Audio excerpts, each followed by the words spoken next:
I want to bring in NBC's Vaughn Hilliard covering the White House. Ashley Parker is staff writer at The Atlantic. Tim Miller is host of the Bulwark podcast. And Democratic strategist and former executive director of the New York State Democratic Party, Basil Smikle, is with me in studio. All three of those MSNBC political analysts. Ashley, what do you make of the way Trump is handling all this, telling people forget it while talking about it when he's asked a totally kind of unrelated question, suggesting opening potentially an FBI investigation? Is he a big part of the problem for him?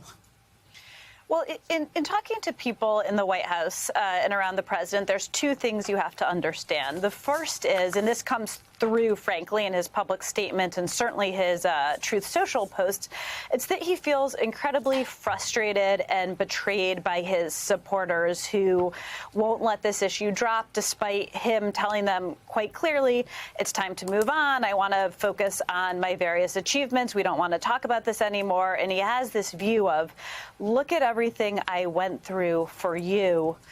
You know, I've fought on your behalf in some cases with some of these MAGA influencers who won't drop it. I made you. I'm responsible for your success. And now you're not listening to me. So there's a real sense of frustration and betrayal. But the other thing that is interesting, based on my reporting, is that inside the White House, they have debated a number of options that they think could help maybe make this go away. Agreeing to the demand, for instance, for a special counsel, having Pam Bondi give a press conference. They even talked about daily press conferences the way they did during COVID. But this is a White House, like all White Houses, that follows the lead of the president. And right now, and again, usual caveats, anything with Trump can change. But right now, the president's view is, why would I do anything to make this go away when me simply saying we're done talking about it should suffice? Although, of course, it hasn't. It hasn't, and Basil, it doesn't look like it's going to. So realistically, though, is there any way for the president to deal with this, for lack of a better phrase, as his supporters are urging him to get this done?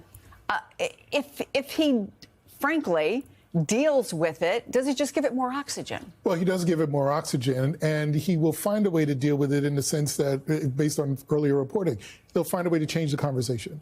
There is a lot of it that will not go away, and for those deep conspiracy theorists within MAGA, you know, it's never going to go away. But the reality is that Donald Trump has full control over the Republican Party. He has full control over his MAGA supporters, and he will find a way to change the conversation, point the finger at Democrats. I don't know if that's going to fully work, but he has the bully pulpit, and that's why it's important on the other side for Democrats to be mindful of that, right? Do what they're doing. There's oversight because it's DOJ, so the folks in Congress have an oversight responsibility. There's a way you can prod and troll the president on this, but Democrats are not going to get MAGA supporters to vote for them. But there are independents who should be reminded that he made promises, he's broken them, he's got a shady history. How can he govern for you?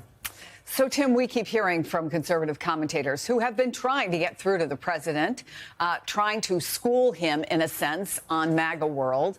Let me play a little bit of what we've heard just in the last 24 hours. It's the administration and their handling of this, which is why everyone's talking about it. It didn't have to be handled this way. It's been abysmal. The reason the base cares about this, again, is because we believe Epstein was an agent of the people that tried to kill Trump, that tried to take the election from Trump, and try to destroy Trump's first term. Mr. President, the emphasis on Epstein is truly the best intentions of your most loyal followers. It's truly because we care about you. I am trying to get you to take the political gun out of your mouth. You already blown both your feet off. And now you got it shoved in your mouth. I'm like, will you please take that out of your mouth? You're like, shut up. Don't talk about it. You have put the gun in your mouth and ours collectively. Stop it. Stop it. Okay, Tim, they are trying to get him to change course. Why isn't he listening? I love the Charlie Kirk version the best. It's so gentle. We care about you, trying to nudge him to the right direction. Here's why it's not working, is I think that Donald Trump probably has information that those people don't have about what may or may not be in whatever the government has that could possibly be released. And we use files as shorthand for this kind of sprawling amounts of different documents that are in the various Epstein investigations. And my assumption is that and there's good reason to have this assumption because Donald Trump and Jeffrey Epstein were friends and they ran in the same social circles, that there are people that are implicated at some level, maybe not in the sex crimes, but at some level in the friendship with Jeffrey Epstein and association with him, that he doesn't want to expose to trouble. That is the Occam's razor answer to this. That it's not that there is nothing there. We know for a fact there are FBI documents that are redacted that could be unredacted. And so one presumes that it's either about Donald Trump himself or people in his circles, and that he has sympathy for people that have had Me Too accusations against them, no matter how credible they are, because he's had so many against himself and so many against his friends. And so his considerations are different from Charlie Kirk's and Alex Jones's and whoever else you played there, who have audiences that want accountability for this. And I think that's probably what the disconnect is here. So, Vaughn, obviously Ashley touched on this, but what are the president's realistic options at this point?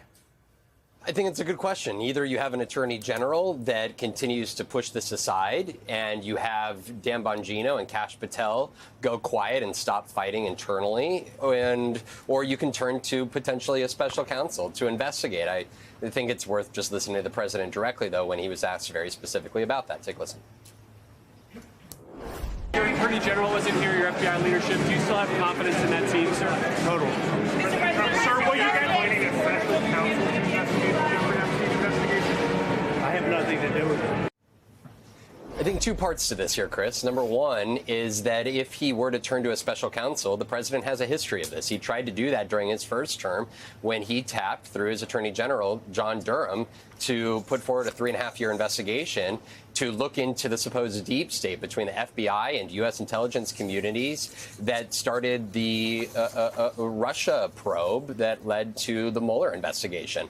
Ultimately, they got just one plea agreement, one guilty plea from a low-level FBI staffer who lied to a court and changed an email. But by and large, they didn't reveal some big deep state. And he did use a special counsel that used DOJ resources for 3.5 years to do a deep dive into that.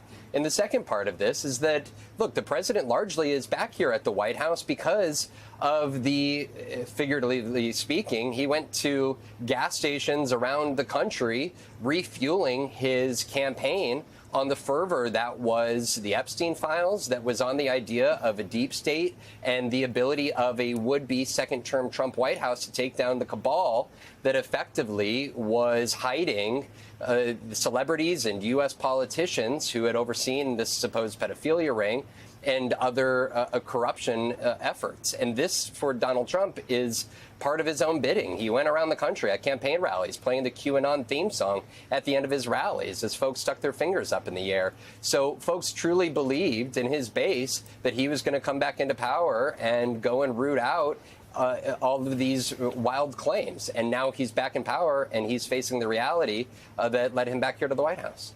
And it's not just, obviously, Tim, the president, although he is target one. Pam Bondi has taken a lot of hits here. And today she's in California to, we're told, announce plans to reopen Alcatraz as a federal prison. I wonder, is that another option they're hoping will work? Don't look there at Epstein. Look over here to try to change the narrative. Absolutely, and that's a strategy that's worked for Donald Trump quite well over the last 10 years, changing the narrative, doing a new outrageous thing. I don't, you have to keep raising the bar on this to get more and more attention. I don't know that, a walkthrough of Alcatraz is really going to do the job here. It's going to take a long time to get that reopened, and so I don't think this is going to be the silver bullet for them. But I do expect them to, go after other targets, either on the left or in the media or in the kind of cultural broader left, to try to give something to the base, something for folks to talk about on these podcasts besides their failures on the Epstein front. I don't know that Alcatraz is it. If you're Bondi, on the other hand, Bondi's only job is appealing to Trump. So Bondi is going to take a lot of heat, in the MAGA media world. But as long as she's demonstrating to the president that she's going to be more loyal than Bill Barr or Jeff Sessions were, her job is secure. And so I do think her calculation is probably a little different than Trump and some of the others. But Basil, let me go back to the idea of look over here, which is, do you think that there has to be something so egregious, so different, if you're going to take attention away from something that is deeply entrenched for years in MAGAverse? Yeah, I think to Tim's point, he's the master at this, but every time he does it, he goes to further and further toward the extreme. This Alcatraz thing, just a quick point about that. There are a maze of laws that have to be undone, overturned to be able to make this happen. It's a visitor site. It is a national park for all intents and purposes. I have been there. Have you been there? I have not, thankfully. But the reality is that him pointing to this is just, it's like the MMA fight on the White House lawn. It's something that is for show. It's in some ways very vulgar in a sense.